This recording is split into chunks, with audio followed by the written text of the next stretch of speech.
What my mom did in the next few seconds saved my life, but it's what we found a week later that was truly the most chilling part. It all started on a Tuesday night.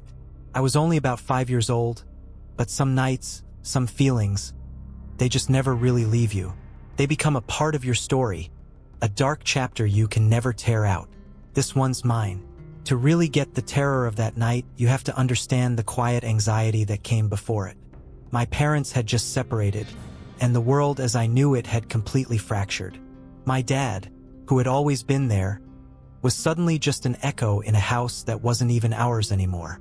We moved, my mom and I, into a 2-bedroom apartment on the ground floor of a sprawling, faceless complex.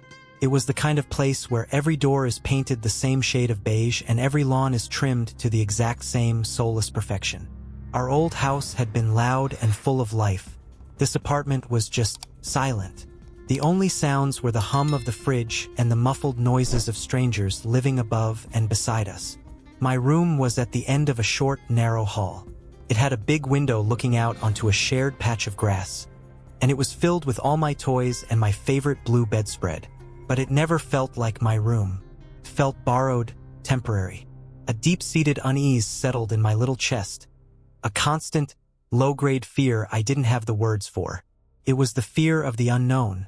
The fear that the world had suddenly shown me it wasn't stable at all. Because of all this, I almost never slept in my own bed. Most nights, I'd find my way into my mom's room and burrow under the covers next to her. She was my anchor in this new, confusing world. Her room was directly across the hall from mine. If you stood in her doorway, you could see straight into my empty bedroom. This detail seemed like nothing at the time, just a simple fact of the layout, but it would soon become the most terrifying detail of all. My mom was trying so hard to be strong and normal for me, but I could see the cracks. I saw it in the way her smile never quite reached her eyes, and in the way she triple-checked the locks on the front door every single night. The deadbolt, then the chain lock. Click, rattle, snap. It was a ritual, a prayer against the world outside. She was a single woman with a small child in a new place, and she was leaving nothing to chance. She was building a fortress around us, one lock at a time. That summer was a sweltering one. The air was thick and heavy, and the nights gave you no relief. Our apartment, being on the ground floor, just seemed to trap the day's heat. We couldn't afford air conditioning, so our only defense was an open window. The window in my mom's bedroom was right behind her bed, above the headboard. It was a wide, sliding window with a basic mesh screen. Leaving it open felt like a risk, a tiny breach in our nightly fortress. But the heat was just suffocating, and the drop to the grass outside was maybe 3 feet. Felt safe enough. A calculated risk just to be able to breathe through the night. That Tuesday was a totally normal day. We'd gone to the park. I scraped my knee. My mom kissed it and put a Bugs Bunny bandage on it. We had mac and cheese for dinner. It was a day steeped in the mundane, a little bubble of routine we were desperately trying to build. As evening came, the awful heat lingered. My mom opened her bedroom window like usual, letting in a breeze that smelled like cut grass and warm asphalt. Our cat, a fluffy calico named Patches, was usually the third member of our little nighttime crew. He was a creature of habit, a silent, furry guardian who would need the blankets before curling up into a warm, purring ball between us, a comforting weight in the dark. That night, after my mom tucked me in and kissed my forehead, I fell asleep fast, lulled by the rhythm of her breathing and the distant buzz of cicadas outside the open window. The world felt safe, wrapped in the quiet darkness of a suburban summer night. It was a deceptive calm, the kind that only exists in the moments right before everything shatters. It's strange how your brain can protect you. It can wake you from the deepest sleep for a reason you don't understand right away. A sound that's out of place, a shift in the air, some subconscious alarm bell ringing in the back of your mind. That's what happened to me. I woke up, not with a jolt, but slowly, drifting up from a dream I can't remember into a reality that was about to become a nightmare. The room was dark, but not completely. Pale, milky moonlight filtered through the open window, casting long, warped shadows across the floor. My mom was asleep beside me, breathing softly. Everything seemed normal, but a cold, prickling feeling crawled up my spine. Something was wrong. My eyes adjusted to the dark, and I sat up. That's when I saw the first sign. Patches. Our cat, who was as much a fixture in this bed as the pillows, wasn't there. I scanned the room and then I found him. He was sitting bolt upright in the open doorway of my mom's bedroom. A perfect, rigid silhouette against the deeper darkness of the hallway. This was weird, really weird. Patches was a lazy, comfort-seeking cat. He didn't do sentry duty. He didn't sit in doorways. He slept, preferably on something soft, next to a warm person. But there he was, still as a statue, staring intently down the hallway, toward my bedroom. His posture was all wrong.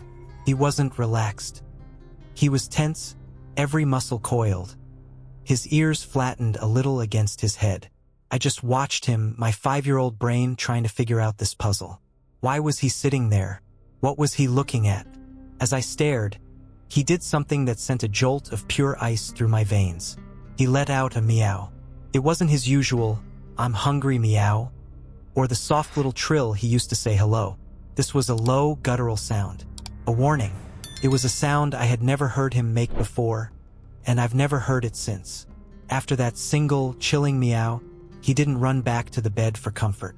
He just stood up, and with a slow, deliberate walk, he padded out of the doorway and into my empty bedroom across the hall. He vanished into the blackness of the room he never, ever slept in. The wrongness of it all was overwhelming. The silent, empty space beside me where he should have been. His stiff posture in the door, that alien sound from deep in his chest, and his march into the one room he always avoided at night. It was a string of things so out of character that even as a kid, I knew it meant something terrible. Panic, cold and sharp, started to prick at me. The feeling of being watched, that old horror movie trope, wasn't just a vague sensation anymore. It was real. It felt like the air itself had gotten thick and heavy, charged with a silent, malevolent energy. The shadows in the room didn't look like furniture anymore. They looked like they were hiding something. My only instinct was to wake my mom, my protector, the one who made everything okay. I turned to her, my heart hammering against my ribs. I shook her shoulder, my hands trembling. "Mommy?" I whispered, my voice tight with fear. "Mommy, wake up." She stirred, mumbling something I couldn't understand, lost in her own exhaustion. "Mommy, please," I begged, shaking her a little harder. "The cat. He's being weird." It was the best I could do. How do you explain a feeling? How do you describe an atmosphere of pure dread to someone who's fast asleep? The time it took for my mom to wake up couldn't have been more than a few seconds, but in the suffocating terror of that moment, it felt like forever. Each second stretched thin, vibrating with a horrible anticipation. She finally blinked her eyes open, her face a mask of sleepy confusion in the dim moonlight. "What is it, honey?" she murmured, her voice thick with sleep. "What's wrong?" "Patches," I said again, my voice a frantic whisper. "He was in the door. He went in my room." She pushed herself up on her elbows, trying to shake off the sleep. She looked at me, then at the empty spot on the bed where the cat should have been. Confusion and concern fought on her face. "What are you talking about?" And in that instant, as she asked the question, we both looked back. We both turned our heads toward the open doorway at the end of the hall. The cat was gone, but the doorway was not empty. Standing there, half hidden in the shadows of the narrow hall, was a man. He was just standing on the threshold of my mother's bedroom, having just stepped out of mine. Time didn't slow down. It shattered. The world broke into a million tiny, horrifying pieces of a single image. The silhouette of a man where no man should be. He wasn't tall or short, bulky or thin. He was a void, a human-shaped hole cut out of the darkness. I couldn't see his face. I couldn't see his clothes. I couldn't see anything but his shape, his presence. He was completely still, and his stillness was more terrifying than any movement could have been. It was the stillness of a predator that knows it's been seen. The air left my lungs in a silent whoosh. The hum of the night, the chirp of the cicadas, the sound of my own heart. It all just vanished. There was only a profound, ringing silence, and the image of that figure burned onto the back of my eyelids. He was in our home. He had been in my room, my empty room, with my toys and my blue bedspread. He had been in there, in the dark, just a few feet from where we slept. My mother saw him at the exact same moment I did. I didn't hear her gasp. I felt it. I felt her entire body go rigid next to me, like she'd been hit with a bolt of lightning. Her sleepy confusion was gone, replaced by an expression of such pure, primal terror that it was scarier than the man himself. Her eyes were wide, fixed on the figure, and I saw a switch flip. The mother, the gentle comforter, was gone. In her place was something else, something fierce, something animal. What happened next wasn't a choice. It was pure instinct, an explosion of maternal desperation so powerful and so fast it defied all logic. I still don't know how she moved that fast. In one fluid, terrifying motion, she lunged across the bed. She didn't grab me. She didn't hold me. She scooped me up like I weighed nothing. Her hands were like steel claws on my small body. There was no tenderness, no care. It was the desperate, frantic grip of survival. She didn't run for the door. The man was in the door. The only way out was blocked. She pivoted, a whirlwind of panic and adrenaline. And she did the one thing no one would ever expect. She threw me, with a guttural cry that was ripped from the deepest part of her soul. She launched me, her 5-year-old child, toward the open window behind the bed. For a split second, I was flying. I saw the moonlit rectangle of the screen rushing towards me. I felt a jarring impact as my body hit the mesh, a tearing sound, and then nothing. I was falling. The drop was only 3 feet. I landed in a heap on the soft, damp grass, the wind knocked out of me. It was a shock, a jumble of tangled limbs and confusion, but I wasn't hurt. Above me, I heard a second thud as my mother, without a moment's hesitation, followed me through the mangled screen. She landed on her feet and stumbled, but she didn't fall. The moment her feet hit the ground, she started screaming. It wasn't a scream of fear. It was a war cry, a raw, visceral alarm meant to shatter the suburban silence and bring the world crashing down on us. "Help!" she shrieked, her voice cracking. "Somebody help us. There's someone in our house. Help!" She grabbed my arm, yanking me to my feet, and we ran. We just ran, 2 barefoot figures in our pajamas, screaming into the indifferent night, away from the dark window and the man who was still inside. Our screams tore through the quiet, and lights started flicking on in the windows around us. Faces appeared, silhouetted and curious. A voice from a window above shouted that they were calling 911. My mother didn't stop. She just kept screaming, clutching my hands so tightly I thought my bones would break. We were an island of chaos in a sea of sleepy suburbia. The arrival of the police was a blur of flashing red and blue lights that painted the beige buildings in frantic strokes. They found us huddled on a neighbor's lawn, my mother still trembling, trying to wrap me in a hug that was as much for her as it was for me. They were calm, professional. They took my mother's statement as she struggled to speak, pointing a shaking finger back at our dark, ground-floor window with its broken screen hanging like a wounded limb. 2 officers, flashlights out, carefully approached the apartment. I remember watching them disappear around the corner to the front door. We waited in a silence that felt heavier than the screams had. Neighbors were out on their lawns now, whispering, their faces a mix of fear and morbid curiosity. The police were in there for what felt like hours. When they finally came out, their faces were flat. They explained to my mother in a low, measured tone that there was no one inside. They'd searched every room, every closet, under the beds. The man was gone. There were no signs of forced entry. All the windows were locked from the inside, except for the one we just burst through. The back door was secure, but the front door, they said, was unlocked. My mother's reaction was immediate. "No," she said, her voice shaking but firm. "No, that's impossible. I locked it. I lock it every single night. The deadbolt and the chain. I always do." She swore it, her words tumbling out, describing her nightly ritual.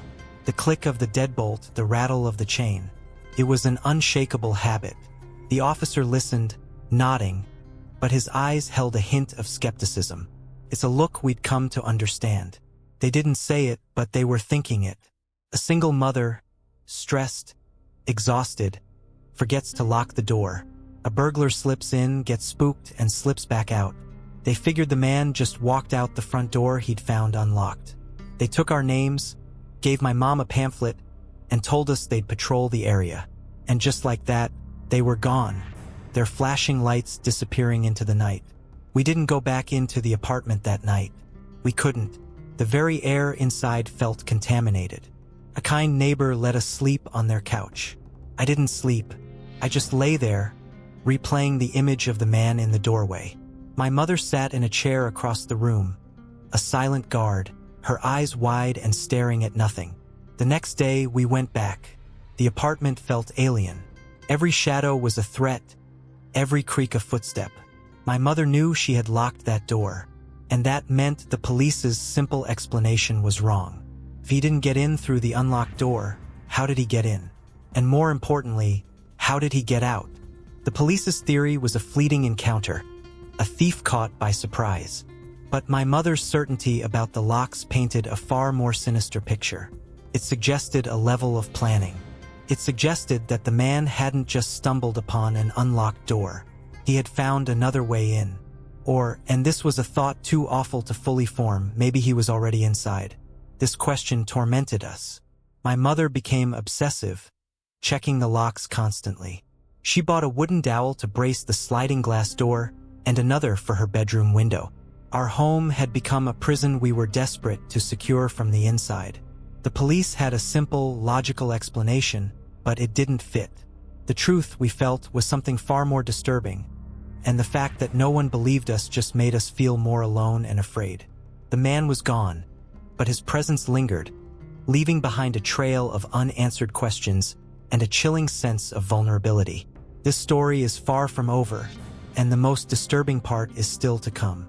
If you're finding this as chilling as I do, take a quick second to subscribe to the channel and hit that like button. It helps more than you know, and it means you won't miss the conclusion to this and other terrifying true stories. That next week was spent living on a knife's edge. Sleep didn't offer any escape. It was shallow and haunted by shadows in doorways. Every sound, a door closing down the hall, footsteps from the unit above, was a fresh jolt of adrenaline. My mom was a ghost of herself, her face pale, her eyes constantly scanning. We were just living in a state of hypervigilance, two survivors stranded in a place that didn't feel like home anymore. We tried to get back to normal, but it was just an act. The police had closed their report. To them, it was a simple case of a transient who saw an opportunity and fled. Their story was neat and tidy, and completely at odds with what my mother knew in her gut. She knew she had locked that door. About a week later, on a Saturday morning, my mom decided we needed to clean. It was an act of defiance, an attempt to scrub away the fear that coated every surface. She put on the radio, tied her hair back, and started cleaning with a fury that came from pure helplessness. I was supposed to be tidying my toys, but I mostly just sat on the floor and watched her. She was cleaning the kitchen when she got to the water heater closet. It was a small, unassuming closet at the end of the kitchen, a place we never opened. It just housed the big, rumbling water tank. She opened the door to sweep out any dust. She pulled it open and then she froze. She just stood there, totally still, her hand on the doorknob. The rag she was holding slipped from her other hand and hit the floor with a soft, wet smack. The cheerful music from the radio suddenly sounded wrong. "What is it?" I asked. She didn't answer. She slowly knelt down, her eyes fixed on something in the dark, dusty corner behind the water heater. I got up and walked over, peering around her to see what she was staring at. And then I saw it. Tucked away in the corner, partially hidden by pipes, was a small, neat pile of things that were not ours. There was a pair of worn, leatherwork gloves. They were dirty and scuffed, laid one on top of the other, like someone had just taken them off. Beside the gloves was a small stack of gum wrappers, all folded into tiny, perfect squares. and next to the wrappers was a notebook. It was a standard, spiral-bound notebook. My mother reached for it, her hand trembling so badly I could hear the pages rustle. She picked it up and opened it. The pages were filled with writing and drawings. The drawings were crude, like a child's stick figures, but some were disturbingly detailed. Sketches of what looked like floor plans, maps of apartments. I saw one that looked just like the layout of our hallway, with 2 doors directly across from each other. And then there were the names, pages of them, just names, written in a cramped, messy script. Some had addresses next to them, others had dates. Were they past victims? Future targets? We had no idea. The police were called again.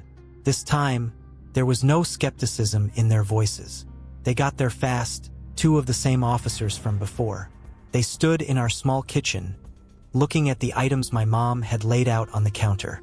The gloves, the wrappers, the notebook. The whole atmosphere was different. The simple story of a burglar and an unlocked door evaporated. The gloves suggested someone who didn't want to leave fingerprints. The notebook suggested planning, surveillance, a project. But the most horrifying realization came from where we found it all. The water heater closet. A small, dark, and used space inside our apartment. The police could only guess, but their guess was more terrifying than any ghost story. The man hadn't found an unlocked door. He hadn't forced a window. He had been in our house long before that night. He had found a way in, maybe during the day when the door was unlocked for a second or some other way, and he had hidden. He had hidden in that small, dark closet, and he had waited. Waited for us to go to sleep. Waited for the quiet to fall. He had been living in our walls. How many nights had we slept, thinking we were safe, while he was just feet away in the dark, listening? How many times had I walked past that closet, completely oblivious to the man hiding inside? The thought was a physical violation, a worm of horror that burrowed into my brain. Our fortress hadn't been breached that night. It had been compromised from the inside long before. We hadn't been attacked by an outsider. We had been living with a monster. The man was never caught. The notebook led nowhere. The investigation hit a dead end. He remained a faceless figure, a phantom who slipped into our lives, lived in our dark corners, and vanished, leaving behind only terror and a small pile of his things. We moved out of that apartment less than a month later. We couldn't stay. Every corner held a memory, every closet a potential hiding spot. The feeling of being watched never really went away. It was permanently burned into our minds. For years, I couldn't sleep without a light on. I couldn't be in a room without knowing exactly what was in every closet. My mother's nightly ritual of checking the locks only intensified, a desperate attempt to get back a sense of control that had been stolen from her. The incident changed us, coloring our world with a permanent shade of fear. It taught me a lesson no child should ever have to learn. Monsters are real, and sometimes they don't hide under the bed. Sometimes, they hide in the water heater closet, patiently waiting for you to fall asleep. The true horror of this story isn't just the man in the doorway. It's knowing that he was there all along, a silent observer in the sanctuary of our own home. It's the questions that still echo in the dark. Who was he? What did he want? And how many other names were in that notebook? So, as you go to bed tonight, maybe take an extra second to listen to the sounds of your home. And always lock your doors. You never know who might already be inside. That was my scariest true story, a memory that has stayed with me my entire life. Now I want to hear from you. Have you ever had an experience you just can't explain? A moment that made you question your own safety? Share your story in the comments below. And if you haven't already, please subscribe for more true scary stories. Stay safe out there.